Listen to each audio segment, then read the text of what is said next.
Welcome to Football with Cheese. So in this video, we're going to talk about Rich Bisaccia stepping down as special teams coordinator of the Green Bay Packers and why it's a very good thing, because this unit has just been terrible in all 4 years since he's been there. But first, if you're new to the channel, make sure you subscribe and hit the bell for notification so you never miss one of my videos. Okay, so Rich Bisaccia was the special teams coordinator of the Raiders. He became the interim head coach. And I'll say this about him. People really like him. The players on the Raiders liked him. The special teamers on the Packers like him. Everyone's seen all these amazing things about him since he stepped down. People like him. Okay, that's great. But that can be a problem too. I think that's the main reason he never got fired, even though his special teams units are just horrible every single year. I guess the guy before him was even worse, if that's possible. But when you have a coach that everyone likes, when you have your end of the year meetings, the players are going to go to bat for him. Oh, we love Rich. He's great. He's wonderful. And that might lead management or Matt LaFleur, the head coach, to keep him. Like, oh, the players love him. No, it's not his fault. You talk yourself into it because he's such a great guy. So it's almost better if the coach is not a great guy. It's easier to evaluate. I know that sounds kind of weird. But his unit's just graded out terribly. There's lots of special teams grading out there now. A lot of analytics, especially special teams. You can find probably 8 or 9 different special teams rankings out there. The first one to do it was Rick Gosselin of the Dallas Morning News. I have his pulled up right here. He actually retired. Oh, in 2023 it says here. But in the last 20 years he did it for Green Bay. Okay? They ranked in the top 10 once in special teams rankings. And Brett Favre was the quarterback. That's how long it's been. And they've never been higher than 22 under Matt LaFleur. A lot of this is on Matt LaFleur. You're the head coach. You need to be good on all 3 units. And if the special teams isn't good enough, you need to spend time in the offseason, find a way, or get a better special teams coordinator. It just seems like the Packers, LaFleur and Brian Gutekunst, the GM, just don't care about special teams as much. It's just not a big deal. We don't have to be good on special teams. The team that was probably the best on special teams in the last couple of years is the Seattle Seahawks. They just won the Super Bowl. They was not a bad unit. They're good at covering kicks. They're good at returning kicks. They have a great punter. They have a great kicker. A lot of close games are won and lost by special teams. Look at the Rams-Seahawks NFC title game.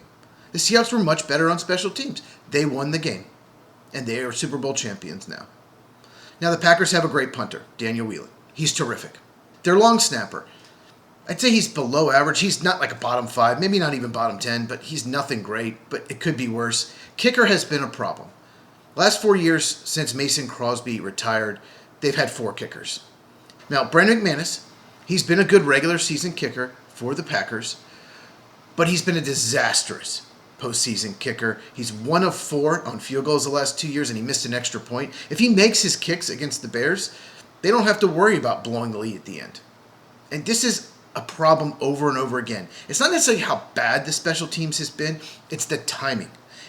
We don't recover onside kicks. We get kicks blocked at bad times, late in games. We miss kicks late in games.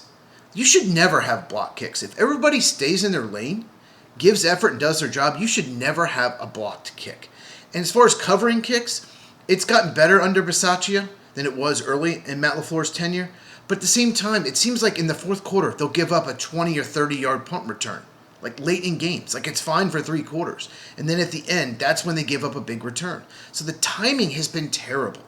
And it's been worse in the postseason. This has been the Packers the last 20 years under Matt LaFleur and Mike McCarthy in the postseason.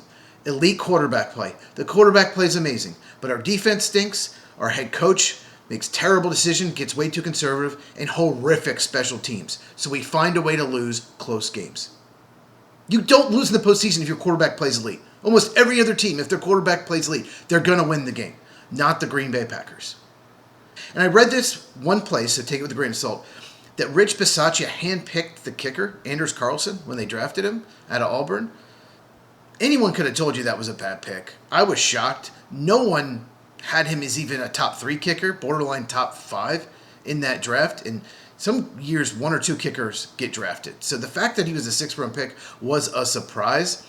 And, of course, he missed a clutch kick in San Francisco. If he makes it, Green Bay probably wins that game and goes to face the Lions in the NFC title game. This was a couple years ago, and they beat the Lions in Detroit earlier that year. They may have played for the Super Bowl, but the 49ers won, and they go on to lose the Chiefs in the Super Bowl because, once again, special teams lets them down. This has been a recurring theme. They have got to get somebody in there that knows what he's doing. They should be able to cover every kick. They should be able to prevent blocks, as long as people stay in their lane and do their job. But somehow in Green Bay, in the fourth quarters, they always have someone that blows it, and that's on the coach. Okay? Now, Bisaccia was really bad, but they didn't get him a good return man. Brian Gutekunst will not get him a return man. Once Keyshawn Nixon decided he didn't want to return anymore because he's a full-time corner, I get it. They have not had a guy that can return. Savion Williams is bad return man. Romeo Doubs is bad. Jaden Reed's not very good at it. They need a full-time return man. Look at the Seattle Seahawks. They traded for Rashid Shaheed. He was tremendous at returning kicks. You have to have a return man. Look at what Devin Hester did for the Bears. I'm not suggesting that he's a second-round pick on a return man only, like the Bears did, but he won them so many close games because he was such a good return man. And returning kicks is as important as it's been in 15, 20 years because now more kicks are returned. Used to be almost none were, so it didn't really need a great return man. Now a ton of kickoffs are returned. I think 2/3 of them, may even be 3/4. So you need a good return man. What it can do for your team, it can change the game, especially those close games. So they've got to get a return man in this draft. And there's actually a lot of good ones. I will go over that in a later video as we get closer to the draft. But two more quick things I want to mention. The timing sucks. If Rich Bisaccia wanted to step down, he needed to do it right when the season ended. So they could have gotten one of the coordinators that already got a job. Some of the best candidates are already gone. So that sucks. Unless he was fired and they wanted to give him time to settle down and make it his decision, which is even worse. That means Brian Gutekunst and Matt LaFleur chose to wait, which is insane. I hope it's the former, not the latter. But the timing just sucks. Last thing, I just want to mention a couple candidates. I don't study assistant special teams coaches very much. Most people don't, even content creators. But I just want to mention a couple candidates. Devin Fitzsimmons of the Seattle Seahawks.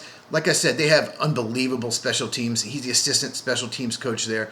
And he learned under Jay Harbaugh. Yes, there's another Harbaugh out there, but it was an unbelievable unit. So why not go get the assistant for that unit? And another guy who's on a team that has great special teams year in, year out, is Joe Hastings of the Indianapolis Colts. Once again, he's the assistant special teams coordinator. So I would absolutely interview both of those. So what do you think? Is there a candidate I didn't mention? Do you guys study assistant special teams coaches? If you enjoyed this, please give me a thumbs up.